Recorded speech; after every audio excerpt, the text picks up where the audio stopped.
A1 TV news ವೀಕ್ಷಕರಿಗೆ ಸ್ವಾಗತ.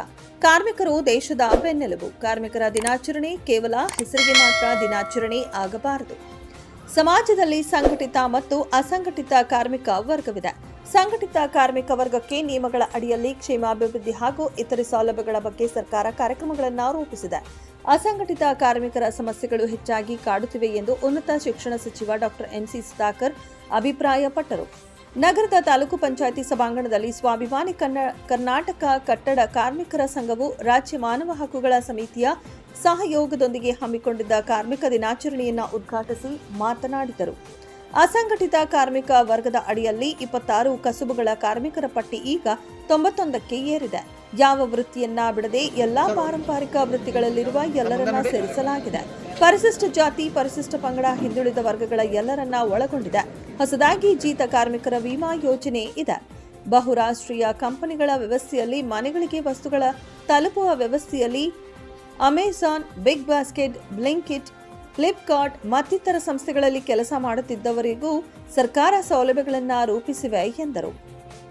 ಸರ್ಕಾರ ಕಾನೂನಿನಲ್ಲಿ ತಿದ್ದುಪಡಿ ತಂದು ಬಹುರಾಷ್ಟ್ರೀಯ ಕಂಪನಿಗಳಲ್ಲಿ ಕೆಲಸ ಮಾಡುತ್ತಿರುವವರಿಗೂ ವಿಮೆ, ಮರಣ ಹೊಂದಿದರೆ ಇಡಗಂಟು ಹಣ ಪರಿಹಾರ ನೀಡುವುದು ಮತ್ತಿತರ ಸೌಲಭ್ಯಗಳನ್ನು ನೀಡಲಾಗುತ್ತಿದೆ. ವಿಶೇಷವಾಗಿ ಕಾರ್ಮಿಕ ಮಕ್ಕಳ ವಿದ್ಯಾಭ್ಯಾಸಕ್ಕೆ ಶಾಲೆಯಿಂದ ಹಿಡಿದು ಕಾಲೇಜು, ಪ್ರತಿಷ್ಠಿತ ಸಂಸ್ಥೆಗಳು, ವಿದೇಶದಲ್ಲಿ ವ್ಯಾಸಂಗ ಮಾಡುವವರಿಗೂ ಸರ್ಕಾರ ಹಣಕಾಸಿನ ನೆರವು ನೀಡುತ್ತದೆ. ವೈದ್ಯಕೀಯ ಸೌಲಭ್ಯವಿದೆ. ಹೌದು, ಆಧುನಿಕ ಯುಗದಲ್ಲಿ ಸಾಕಷ್ಟು ಎತ್ತರದ ಕಟ್ಟಡಗಳು ನಿರ್ಮಾಣವಾಗುತ್ತಿವೆ. ಅಷ್ಟು ಎತ್ತರದಲ್ಲಿ ಕೆಲಸ ಮಾಡುವುದು ಬಹಳ ಕಷ್ಟದ ಕೆಲಸ. ಸಾಕಷ್ಟು ಸುರಕ್ಷತಾ ಕ್ರಮಗಳನ್ನು ಕೈಗೊಂಡರೂ ಸ್ವಲ್ಪ ಎಡವಟ್ಟಾದರೂ ಪ್ರಾಣ ಕಳೆದುಕೊಳ್ಳುವ ಸಂಭವವಿರುತ್ತೆ. ಸಮಾಜದಲ್ಲಿ ಕೆಲವರಿಗೆ ಕೆಟ್ಟ ಮನಸ್ಥಿತಿ ಇರುತ್ತೆ. ಮಾನವೀಯ ನೆಲೆಗಟ್ಟಿನಲ್ಲಿ ಪರಿಸ್ಥಿತಿಯನ್ನು ಅವಲೋಕಿಸುವುದಿಲ್ಲ ಎಂದು ಅಸಮಾಧಾನ ವ್ಯಕ್ತಪಡಿಸಿದರು. ಕಾನೂನಿಗಿಂತ ಮಾನವೀಯ ನೆಲೆಗಟ್ಟು ಬಹಳ ಮುಖ್ಯ. ಯಾವ ವರ್ಗದ ಕಾರ್ಮಿಕರಾಗಲಿ ತುರ್ತು ಸಂದರ್ಭಗಳಲ್ಲಿ ತಕ್ಷಣ ಚಿಕಿತ್ಸೆ ಮತ್ತು ಉನ್ನತ ಶಿಕ್ಷಣ ಒದಗಿಸಬೇಕು. ನಂತರ ನಿಯಮಗಳ ಕಡೆ ಗಮನ ಹರಿಸಬೇಕು. ಮೊದಲ ಆದ್ಯತೆ ಪ್ರಾಣ ಉಳಿಸುವ ಕಡೆ ಗಮನ ಹರಿಸಬೇಕು. ಕೆಲಸದ ಸಂದರ್ಭದಲ್ಲಿ ಏನಾದರೂ ಅಪಘಾತಗಳಾದರೆ ತಕ್ಷಣ ಚಿಕಿತ್ಸೆಯ ವ್ಯವಸ್ಥೆ ಮಾಡಬೇಕು ಎಂದು ಕಾರ್ಮಿಕ ಇಲಾಖೆಯ ಅಧಿಕಾರಿಗಳಿಗೆ ಸೂಚಿಸಿದರು. ಮಾನವ ಹಕ್ಕುಗಳ ಸಮಿತಿಯ ರಾಜ್ಯ ಘಟಕದ ಅಧ್ಯಕ್ಷ ಸಿಎಂ ಬೈರೇಗೌಡ ಮಾತನಾಡಿ, ಕಾರ್ಮಿಕರು ದೇಶದ ಬೆನ್ನೆಲುಬು. ಕಾರ್ಮಿಕರ ದಿನಾಚರಣೆ ಕೇವಲ ಹೆಸರಿಗೆ ಮಾತ್ರ ದಿನಾಚರಣೆ ಆಗಬಾರದು. ಅರ್ಥಪೂರ್ಣ ಚರ್ಚೆ, ಕಾರ್ಮಿಕರಿಗೆ ದೊರೆಯುವ ಸೌಲಭ್ಯಗಳ ಕುರಿತು ಜಾಗೃತಿ ಮೂಡಿಸಬೇಕು. ಸರ್ಕಾರದಿಂದ ವಿವಿಧ ಸೌಲಭ್ಯಗಳನ್ನು ಕಾರ್ಮಿಕರಿಗಾಗಿ ರೂಪಿಸಲಾಗಿದೆ.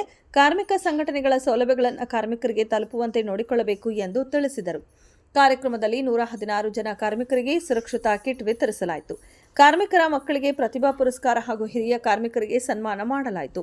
ಸ್ವಾಭಿಮಾನಿ ಕರ್ನಾಟಕ ಕಟ್ಟಡ ಕಾರ್ಮಿಕರ ಸಂಘದ ರಾಜ್ಯ ಘಟಕದ ಅಧ್ಯಕ್ಷ ದೇವರಾಜ್, ಜಿಲ್ಲಾ ಕಾರ್ಮಿಕ ಅಧಿಕಾರಿ ಶಬಾನಾ ಅಜ್ಮಿ, ತಾಲೂಕು ಪಂಚಾಯಿತಿ ಕಾರ್ಯನಿರ್ವಹಣಾಧಿಕಾರಿ ಎಸ್ ಆನಂದ್, ನಗರಸಭೆ ಪೌರಾಯುಕ್ತ ಜಿಎನ್ ಚಲಪತಿ, ತಾಲೂಕು ಕಾರ್ಮಿಕ ನಿರೀಕ್ಷಕಿ ವಿಜಯಲಕ್ಷ್ಮಿ, ವಕೀಲ ಸಂತೋಷ್, ಮುಖಂಡರಾದ ವೆಂಕಟರಾಜು, ಕೃಷ್ಣಮೂರ್ತಿ, ಜ್ಯೋತಿ, ಸವಿತಾ, ಪ್ರಕಾಶ್, ನಟರಾಜ್ ಹಾಗೂ ಕಾರ್ಮಿಕರು ಭಾಗವಹಿಸಿದ್ದರು. ಕಾರ್ಮಿಕರ ಮೇಲೆ ದೌರ್ಜನ್ಯ ಆಗ್ತಾ ಇದೆ ಅಂತಂದ ಮೇಲೆ ಇವರೆಲ್ಲ ಏನು ಮಾಡ್ತಾ ಇದ್ದಾರೆ ಇಲ್ಲಿ? ಅಷ್ಟೇ ಅಲ್ಲದೆ ಒಬ್ಬ ಕಾರ್ಮಿಕ ಮಹಿಳೆ ಮೇಲೆ ಲೈಂಗಿಕ ದೌರ್ಜನ್ಯ ನಡೆಯುತ್ತದೆ. ಸುಮಾರು ಒಂದು 6 ಬ್ಯಾಕ್ ಮುಂಚೆ ಕಾರ್ಮಿಕ ಒಬ್ಬ ಮಹಿಳೆ ಮೇಲೆ ಒಂದು ಲೈಂಗಿಕ ದೌರ್ಜನ್ಯ ನಡೀತದೆ. ಆ ದೌರ್ಜನ್ಯ ನಡೆದ ಸಂಬಂಧಪಟ್ಟಂತ ಏನು ಅಧಿಕಾರಿಗಳಿಗೆ ಹೋಗಿ ಅಲ್ಲಿ ಗಮನ ಕೊಟ್ಟ ಕೆಲಸ ಮಾಡ್ತಾ ಗುತ್ತಿಗೆ ಒಂದು ಆಧಾರದ ಮೇಲೆ ಕೆಲಸ ಮಾಡ್ತಕ್ಕಂತ ಒಬ್ಬ ಕಾರ್ಮಿಕ ಕಂಬದಿಂದ ಕೆಳಗಡೆ ಬೀಳ್ತಾನೆ. ಕೆಳಗಡೆ ಬಿದ್ದ ಆದ್ಮೇಲೆ ಆ ವ್ಯಕ್ತಿಯನ್ನ ಕಾರ್ಮಿಕ ಅಂತ ನೋಡದೆ ಎತ್ಕೊಂಡಲ್ಲಿ ಯಾವುದೋ ಒಂದು ಬೇಕಾಬಿಟ್ಟಿ ಆಸ್ಪತ್ರೆ ತಗೊಂಡೋಗಿ ಹಾಕ್ತಾರೆ. ಹಾಕಿದಾಗ ಅಲ್ಲಿ ಸೂಕ್ತವಾದಂತ ಚಿಕಿತ್ಸೆ ಸಿಗ್ತಾ ಇಲ್ಲ. ಆ ವ್ಯಕ್ತಿ ಅಲ್ಲಿ ಓಡಾಟ ನರಳಾಟ ನೋಡಿದ್ರೆ ಪ್ರತಿಯೊಬ್ಬರಿಗೂ ಸಹ ಕಣ್ಣಲ್ಲಿ ನೀರು ಬರಂತ ವಿಚಾರ. ಅದು ನಮ್ಮ ಜಿಲ್ಲೆಯಲ್ಲೇ, ಚಿಕ್ಕಬಳ್ಳಾಪುರ ಜಿಲ್ಲೆಯಲ್ಲಿ ಆಗಿರ್ತಕ್ಕಂಥ ಘಟನೆ ಅದು. ಆಗ ನಮ್ಗೊಂದು ದೂರವಾಣಿ ಕರೆ ಬರುತ್ತೆ. ಬಂದಾಗ, ಸರ್ ಈ ತರ ಪ್ರಾಬ್ಲಮ್ ಆಗ್ಬಿಟ್ಟಿದೆ, ನಮ್ಗೆ ಸೂಕ್ತವಾದಂತ ಚಿಕಿತ್ಸೆ ಸಿಗ್ತಾ ಇಲ್ಲ, ಯಾರು ಸಹ ಅಧಿಕಾರಿಗಳು ನಮ್ಮನ್ನ ಗಮನ ಹರಿಸ್ತಾ ಇಲ್ಲ ಅಂತ. ಕೂಡಲೇ ನಾವು ಅಲ್ಲಿಗೆ ಭೇಟಿ ಕೊಡ್ತೀವಿ. ಭೇಟಿ ಕೊಟ್ಟಾಗ ಆ ಕಾರ್ಮಿಕನ ವ್ಯಕ್ತಿಯ ಸ್ಥಿತಿ ನೋಡ್ತೀವಿ. ನೋಡಿದಾಗ ತುಂಬಾ ಕಠೋರವಾಗಿರ್ತದೆ. ಆಗ ಸಂಬಂಧಪಟ್ಟಂತ ಏನು KEB ಅಧಿಕಾರಿಗಳಿಗೆ ಬಂದು ನಾವಲ್ಲಿ ಕೂಡಲೇ ಅವ್ರನ್ನ ಮಾತಾಡ್ತೀವಿ. ಅವ್ರು ಮಾತಾಡಿದಾಗ ಅವ್ರು ಹೇಳ್ತಾರೆ ನಮಗೂ ಇದಕ್ಕೆ ಸಂಬಂಧ ಇಲ್ಲ, ಗುತ್ತಿಗೆದಾರಿಕೆವಾಗಿ ಅವ್ರು ಕೆಲಸ ಮಾಡ್ತಕ್ಕಂಥದ್ದು, ಆ ಗುತ್ತಿಗೆ ತಗೊಂಡಿರ್ತಕ್ಕಂಥ ವ್ಯಕ್ತಿಗಳು ಇದನ್ನ ನೋಡ್ಬೇಕಾಗಿರ್ತದೆ ಅಂತ ಹೇಳ್ತಾರೆ. ಆದ್ರೆ ಆ ಕಾರ್ಮಿಕ ಕೆಲಸ ಮಾಡ್ತಾ ಇರೋದು ಯಾವ ಕೆಲಸ ಮಾಡ್ತಾ ಇದ್ದಾರಂತಂದ್ರೆ ಯಾವುದು KEBಗೆ ಬರ್ತಕ್ಕಂಥ ಏನು KEBಗೆ ಬರ್ತಕ್ಕಂಥ ಕೆಲಸನೇ ಆ ವ್ಯಕ್ತಿ ಮಾಡ್ತಕ್ಕಂಥದ್ದು. ಹಾಗಾಗಿ ಅಧಿಕಾರಿಗಳಿಗೆ ನಾನು ಹೇಳ್ತೀನಿ, ನೋಡಿ ನಿಮ್ಮ ಅಧಿಕಾರಿತ್ವನ ಬಿಡಿ, ಮಾನವೀಯತೆಯಿಂದ ಈಗೇನು ಕಾರ್ಮಿಕನಿಗೆ ಅನ್ಯಾಯ ಆಗಿದೆ ಅದನ್ನ ಸೂಕ್ತವಾಗಿ ಒಂದು ಚಿಕಿತ್ಸೆ ಕೊಡುವಂತ ಕೆಲಸ ಮಾಡಿ ಅಂದಾಗ ಅವ್ರು ಹೇಳ್ತಾರೆ ಇಲ್ಲ, ಅದೇ ಪದೇ ಪದೇ ಅದೇ ಹೇಳ್ತಾ ಇರ್ತಾರೆ. ಆಗ ಲಾಸ್ಟ್ ಅಧಿಕಾರಿಗೆ ನಾನು ಹೇಳ್ತೀನಿ, ನೋಡಿ ಸ್ವಾಮಿ, ಒಬ್ಬ ಕಾರ್ಮಿಕನ ದುಡಿಮೆಯಿಂದನೇ ನೀವು ಇಲ್ಲಿ ಸೀಟ್ ಹಾಕೊಂಡು ಕೂತ್ಕೊಂಡಿರ್ತದ್ದು.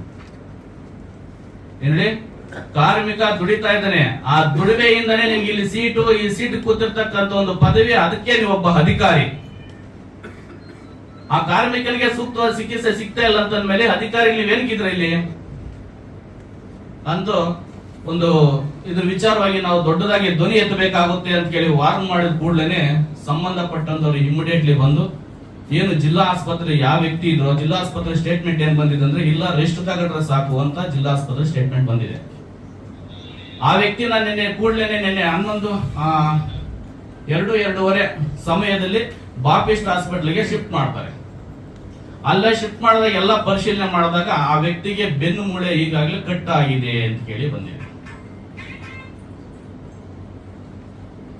ಬೆನ್ನು ಮೂಳೆ ಕಟ್ ಆಗಿದೆ ಅಂತ ಹೇಳ್ಬಿಟ್ಟು ಈಗ ಚಿಕಿತ್ಸೆ ಕೊಡ್ತಾ ಇದ್ದಾರೆ. ಇಷ್ಟು ಸರ್ಕಾರ ಇದೆ, ಇಷ್ಟು ಅಧಿಕಾರಿಗಳಿದ್ದಾರೆ. 7,000 ಕಾಯ್ದು ಸ್ಪಾಟ್ ಅಲ್ಲೇ ಹೋಗ್ಬಿಟ್ಟು ಆನ್ ಸೈಟ್ ಅಲ್ಲೇ ಎಲ್ಲಿ ಕನ್ಸ್ಟ್ರಕ್ಷನ್ ನಡೀತಾ ಇದೆ ಕಟ್ಟಡ ನಿರ್ಮಾಣ ಕಡೆಯಲ್ಲಿ ಅವ್ರು ಮಾಡ್ತಾ ಇದ್ದಾರೆ. ಇದಕ್ಕೆ ನೀವು ಎಲ್ಲರೂ ಎಲ್ಲೆಲ್ಲಿ ನೀವು ಕನ್ಸ್ಟ್ರಕ್ಷನ್ ಮಾಡ್ತಾ ಇದ್ದೀರಾ, ನೀವು ಸ್ವಲ್ಪ ನಮ್ಮ ಕಾರ್ಮಿಕ ನಿರೀಕ್ಷಕರ ಚಿಂತಾಮಣಿ ಅವ್ರದ್ದು ಆಫೀಸ್ ಇದೆ ಇಲ್ಲಿ ಬಂದು ನೀವು ಹೇಳಿದ್ರೆ ಅಲ್ಲೇ ಸ್ಪಾಟ್ ಅಲ್ಲಿ ಹೋಗ್ಬಿಟ್ಟು ಅಲ್ಲೇ ಕಾರ್ಡ್ ಮಾಡಿಬಿಟ್ಟು ಅಲ್ಲೇ ಕೊಡ್ತಾರೆ. ನೀವು ಫಸ್ಟ್ ಕಾರ್ಡ್ ಮಾಡಿದ್ರೆ ಎಲ್ಲ ಬೆನಿಫಿಟ್ಸ್ ನಿಮ್ಮ ಸರ್ಕಾರದಿಂದ ಬರುತ್ತೆ. ಕಟ್ಟಡ ಕಾರ್ಮಿಕರಿಗೆ ಏನೇನು ಬೆನಿಫಿಟ್ಸ್ ಇದೆ ಅಂದ್ರೆ ಫಸ್ಟ್ ನಿಮ್ಗೆ 60 ವರ್ಷ ಆಯ್ತು, ಅದಕ್ಕೆ 3,000 ಒಂದು ಸರ್ಕಾರ ಕೊಡುತ್ತೆ. ಅದಕ್ಕೆ ರಿನ್ಯೂವಲ್ ಮಾಡಬೇಕು, ಪ್ರತಿ ವರ್ಷ ನೀವು ರಿನ್ಯೂವಲ್ ಮಾಡಬೇಕು ಅದು. ಆಮೇಲೆ ಸಡನ್ ಆಗಿ ನಿಮ್ಗೆ ಕೈಯು ಕಾಲು ಏನೋ ಆಕ್ಸಿಡೆಂಟ್ ಆಯ್ತು, ಅದಕ್ಕೆಲ್ಲ 2 ಲಕ್ಷ ಕೊಡ್ತಾ ಇದ್ದಾರೆ ಆಕ್ಸಿಡೆಂಟಲ್ ಬೆನಿಫಿಟ್. ಆಮೇಲೆ ಹೆರಿಗೆ ಲೇಡೀಸು ಯಾರಾದ್ರೂ ನಿಮ್ಗೆ ಅಲ್ಲೇ ನಿಮ್ಗೆ ಮೆಟರ್ನಿಟಿಯಲ್ಲಿ ತಾಯಿಗೆ 20,000 ಕೊಡ್ತಾ ಇದ್ದಾರೆ. ಮತ್ತೆ ಆಸ್ಪತ್ರೆಯಲ್ಲಿ ಹೋಗ್ಬಿಟ್ಟು ನಿಮ್ಗೆ ಚಿಕಿತ್ಸೆ ಕೊಡ್ಬೇಕಂದ್ರೆ ಅದಕ್ಕೆ ಕಿಡ್ನಿ ಮತ್ತೆ ಕ್ಯಾನ್ಸರ್, ಹಾರ್ಟ್ ಅಟ್ಯಾಕ್, ಆ ಥರ ಸುಮಾರು ಇದೆಲ್ಲ ಹೋಗ್ಬಿಟ್ಟು ಮೆಡಿಕಲ್ ರಿಇಂಬರ್ಸ್ಮೆಂಟ್ ಕೊಡ್ತಾರೆ. ನೀವು ಬಿಲ್ಸ್ ಎಲ್ಲ ತಗೊಂಡು ಬಂದು ಇನ್ನು ಡಿಸ್ಚಾರ್ಜ್ ಸಮ್ರಿ ಮತ್ತೆ ಎಲ್ಲ ಒರಿಜಿನಲ್ ಬಿಲ್ಸ್ ಬಿಟ್ಟು ಮೇಜರ್ ಮೆಡಿಕಲ್ ಬೆನಿಫಿಟ್ ಅಂತ ಹೇಳ್ತಾರೆ. ಅದಕ್ಕೆ ಪ್ರಮುಖ ವೈದ್ಯಕೀಯ ವೆಚ್ಚ ಸಹಾಯಧನ ಅದು ಕೊಡ್ತಾರೆ. ನೀವು ಬಿಲ್ಸ್ ಎಲ್ಲ ತಗೊಂಡು ಬಂದು ನಮ್ಮ ಡಿಪಾರ್ಟ್ಮೆಂಟ್ಗೆ ಕೊಟ್ಟರೆ ನೀವು ರಿಇಂಬರ್ಸ್ಮೆಂಟ್ ಮಾಡಿಬಿಟ್ಟು ಅದು ಕೊಡ್ತಾರೆ. ಮದುವೆಗೂ 60,000 ಕೊಡ್ತಾ ಇದ್ದಾರೆ. ಇವಾಗ ನಿಮ್ಮ ಅಸಂಘಟಿತ ಸಾಮಾಜಿಕ ಭದ್ರತಾ ಮಂಡಳಿ ಮತ್ತೆ ಮೋಟಾರ್ ಸಾರಿಗೆ ಸಂಬಂಧಿಸಿದಂತೆ ಸಾಮಾಜಿಕ ಭದ್ರತೆ, ಆ ಥರ ಸುಮಾರು ಸೌಲಭ್ಯಗಳು ಇದೆ. ಇವಾಗ ಫಸ್ಟ್ ಕಟ್ಟಡ ಕಾರ್ಮಿಕರು 2007 ಸ್ಟಾರ್ಟ್ ಆಯಿತು ಕರ್ನಾಟಕ ಕಟ್ಟಡ ಮಂಡಳಿ. ಅದರಲ್ಲಿ ಫಸ್ಟ್ ನಾವೇನು ಮಾಡಿದ್ವಿ ಅಂದರೆ ಕಟ್ಟಡದಲ್ಲಿ ಯಾರ್ಯಾರು ಕೆಲಸ ಮಾಡ್ತಾ ಇದ್ದಾರೆ ಅವ್ರಿಗೆ ಒಂದು ನೋಂದಣಿ ಮಾಡ್ತಾ ಇದ್ದೀವಿ. ಅದಕ್ಕೆ ನೋಂದಣಿಗೆ ಉದ್ಯೋಗ ಪ್ರಮಾಣ ಪತ್ರ ಕೊಡಬೇಕು, ಮತ್ತು ಆಧಾರ್ ಕಾರ್ಡ್ ಮತ್ತು ಅಕೌಂಟ್ ನಂಬರ್, ಅದು 100 ರೂಪೀಸ್ ಇವಾಗ ಮಾಡಿದ್ದಾರೆ. ಫಸ್ಟ್ ಎಲ್ಲ ಫ್ರೀಯಾಗಿ ಮಾಡಿಕೊಡ್ತಾ ಇದ್ರು. ಸುಮಾರು ನಕಲಿ ಕಾರ್ಡ್ ಆಗ್ತಾ ಇರೋದ್ರಿಂದ ಆನ್ಲೈನಲ್ಲಿ ಇವಾಗ ಕಾರ್ಮಿಕ ಸೇವಾ ಕೇಂದ್ರಕ್ಕೆ ನಾವು ಒಂದು ಬೋರ್ಡ್ ಅವರು ನೇಮಿಸಿ ಅವ್ರಿಗೆ ಇವಾಗ ನಿಮ್ಮ ಸ್ಥಳದಲ್ಲಿ ಕಟ್ಟಡ ನಿರ್ಮಾಣ ಎಲ್ಲ ಆಗ್ತಾ ಇದೆ, ಅಲ್ಲೇ ಹೋಗ್ಬಿಟ್ಟು ಆಧಾರ್ ಕಾರ್ಡು ಮತ್ತು ಉದ್ಯೋಗ ಪ್ರಮಾಣ ಪತ್ರ ಮತ್ತು ಅಕೌಂಟ್ ನಿಮ್ಗೆ ಏನಾದರೂ ಬೆನಿಫಿಟ್ಸ್ ಬರಬೇಕಂದ್ರೆ ನೀವು ಫಸ್ಟು ನೋಂದಣಿ ಮಾಡಬೇಕು. ನೋಂದಣಿ ಆದಮೇಲೆ ನಿಮಗೆ ಇವಾಗ ಸ್ಮಾರ್ಟ್ ಕಾರ್ಡ್ ಕೊಡ್ತಾ ಇದ್ದಾರೆ. ಅದು ಕಾರ್ಮಿಕ ಸೇವಾ ಕೇಂದ್ರದಿಂದ ಇವಾಗ ಹೊಸದಾಗಿ ಆಗಿದೆ. ಅದು ಚಿಕ್ಕಬಳ್ಳಾಪುರ ಜಿಲ್ಲೆಯಲ್ಲಿದೆ. ಅದು ಕನ್ಸ್ಟ್ರಕ್ಷನ್ ಬೋರ್ಡ್ ಅವರು ಅವ್ರಿಗೆ ಹೇಳಿದ್ದಾರೆ ಸ್ಥಳದಲ್ಲೇ ಹೋಗ್ಬಿಟ್ಟು ನೋಂದಣಿ ಮಾಡಿ ಅವ್ರದ್ದು ಬ್ಲಿಂಕ್ ಮಾಡ್ತಾರೆ ಅವರು ಕಣ್ಣು, ಅದರಲ್ಲಿ ನಿಮಗೆ ಒಂದು ಸ್ಮಾರ್ಟ್ ಕಾರ್ಡ್ ಕೊಡ್ತಾರೆ. ಆ ಸ್ಮಾರ್ಟ್ ಕಾರ್ಡಲ್ಲಿ ಎಷ್ಟೆಷ್ಟು ಸೌಲಭ್ಯಗಳು ನೀವು ತಗೊಂಡಿದ್ದೀರಾ ಸ್ಕ್ಯಾನ್ ಮಾಡಿದರೆ ಎಲ್ಲ ಬೆನಿಫಿಟ್ಸು ನೀವು ಏನೇನು ತಗೊಂಡಿದ್ದೀರಾ ಇದುವರೆಗೂ ಸರ್ಕಾರದಿಂದ ಅಂತದೆಲ್ಲ ಅದು ಡೇಟಾ ಎಲ್ಲ ಇರುತ್ತೆ. ಅದು ಇವಾಗ ಕಾರ್ಮಿಕ ಸೇವಾ ಕೇಂದ್ರ ಅವ್ರಿಗೆ ಅದನ್ನು ನಾವು ಕೊಟ್ಟಿದ್ದೀವಿ. ಅವರೆಲ್ಲ ನಿಮ್ಮ ಸ್ಥಳದಲ್ಲಿ ಎಲ್ಲೆಲ್ಲಿದ್ದಾರೆ ಕಟ್ಟಡ ಕಾರ್ಮಿಕರು ಅವ್ರು ಹೋಗ್ಬಿಟ್ಟು ಸ್ಕ್ಯಾನ್ ಮಾಡಿಬಿಟ್ಟು ಇವಾಗ ಅವ್ರಿಗೆ ನೀವು ಮದುವೆ ಕಾರ್ಡು ಸಬ್ ರಿಜಿಸ್ಟರ್ ಅಲ್ಲಿ ನೋಂದಣಿ ಆಗಿರಬೇಕು, ಅದು ಮತ್ತೆ ಎಲ್ಲ ಡಾಕ್ಯುಮೆಂಟ್ಸ್ ಆಧಾರ್ ಕಾರ್ಡು ಮತ್ತೆ ಲೇಬರ್ ಕಾರ್ಡ್ ಅಷ್ಟು ತಗೊಂಡು ಬಂದು ಕಾರ್ಮಿಕ ನಿರೀಕ್ಷಕರಿಗೆ ಕೊಟ್ಟರೆ ಅವರು ಆನ್ಲೈನ್ ಅಲ್ಲಿ ನೀವು ಅರ್ಜಿ ಹಾಕ್ತಾರೆ, ಅದನ್ನ ಪರಿಶೀಲನೆ ಮಾಡ್ತಾರೆ. ಸ್ಥಳದಲ್ಲಿ ಬಂದು ಇವ್ರು ಕಟ್ಟಡ ಕಾರ್ಮಿಕರ ಅಂತ ಹೇಳ್ಬಿಟ್ಟು ಅಕ್ಕಪಕ್ಕವ್ರು ಕೇಳ್ತಾರೆ, ಮತ್ತೆ ಸ್ಥಳದಲ್ಲೇ ಹೋಗ್ಬಿಟ್ಟು ವೆರಿಫೈ ಮಾಡಿಬಿಟ್ಟು ಹೌದು ಇವ್ರು ಜಿರೈ ವರ್ಕರು ಪರವಾಗಿಲ್ಲ ಅಂತ ಹೇಳಿದ್ರೆ ಪರಿಶೀಲನೆ ಆದ್ಮೇಲೆ ಅವರು ಅಕೌಂಟ್ಗೆ ನೇರವಾಗಿ DBT ಮುಖಾಂತರ 60,000ಗಳನ್ನು ಕನ್ಸ್ಟ್ರಕ್ಷನ್ ಬೋರ್ಡಿಂದ ಕೊಡ್ತಾ ಇದ್ದಾರೆ. ಮತ್ತೆ ಸ್ಕಾಲರ್ಶಿಪ್ ನಿಮಗೆ ಎರಡು ಮಕ್ಕಳಿಗೆ ಫಸ್ಟ್ ಸ್ಟ್ಯಾಂಡರ್ಡ್ ಇಂದ PhD ವರೆಗೂ ಕೊಡ್ತಾ ಇದ್ದಾರೆ. ಫಸ್ಟ್ ಸ್ಟ್ಯಾಂಡರ್ಡ್ ಅಂದ್ರೆ 1ನೇ ತಾರೀಕಿಂದ 5ನೇ ತಾರೀಕುವರೆಗೆ ತರಗತಿ ಅವರಿಗೆ 1800 ಕೊಡ್ತಾರೆ.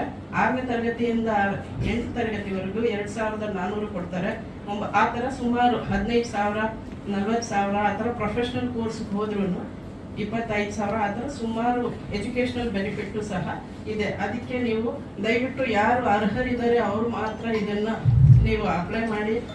ಇದೆಲ್ಲ ಯೋಜನೆಗಳನ್ನು ಸುಮಾರು ಯೋಜನೆಗಳಿದೆ, ಅದನ್ನ ನೀವು ಸದುಪಯೋಗ. ನಕಲಿ ಕಾರ್ಡ್ ಜಾಸ್ತಿ ಇದ್ರೆ ಅರ್ಹರಿಗೆ ದಯವಿಟ್ಟು ನೀವು ಮಾಡಬೇಡಿ.